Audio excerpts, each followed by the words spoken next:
Friends, మీరు బాగున్నారా? నేను బాగున్నాను. ఇప్పుడు మనము చెరువులో ఈత కొట్టడానికి పోతున్నాను. నేను మా అన్నయ్య. నేను మీకు ఇప్పుడు ఈ చెరువు చూపిస్తాను, చూడండి. చూడడానికి చాలా పెద్దగా ఉంది ఫ్రెండ్స్ చెరువు అయితే. ఇప్పుడు మనము చెరువులో దిగుదాం పదండి.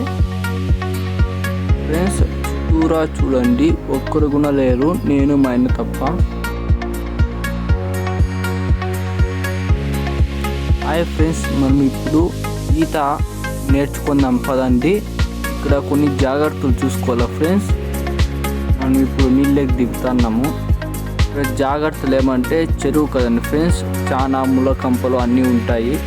మనం ఇప్పుడు దిగుతాండే చోట అంత ముళ్ళ కంపలు ఏమీ లేదు, కానీ పర్వాలేదు ఫ్రెండ్స్. ఏమంటే లోతు చాలా లేదు ఫ్రెండ్స్. ఏమంటే ఈత కొట్టేకాయలే అరాంగా నీళ్ళ పనుకోవచ్చు ఫ్రెండ్స్. ఎలాంటి ఈ సమ్మర్ టైం కాబట్టి చల్లగా ఉందామని వచ్చినాం ఫ్రెండ్స్. మనకి ఇప్పుడు నీళ్ళల్లో ఒక మారున ఆయుధం చిక్కింది, చూడండి. ఈ మారున ఆయుధాన్ని విసరదాం పదండి ఫ్రెండ్స్.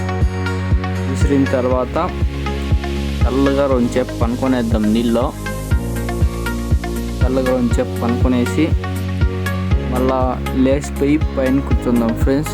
పైన రెండుసేపు ఎండికి బాగా కూర్చొని తర్వాత బట్టలు ఆరినాక ఇంటికి వెళ్ళిపోదాం ఫ్రెండ్స్. ఇప్పుడు మనము చల్లగా కూర్చున్నాం. అట్లా పోయితే సబ్స్క్రైబ్ చేయండి ఫ్రెండ్స్. బాయ్.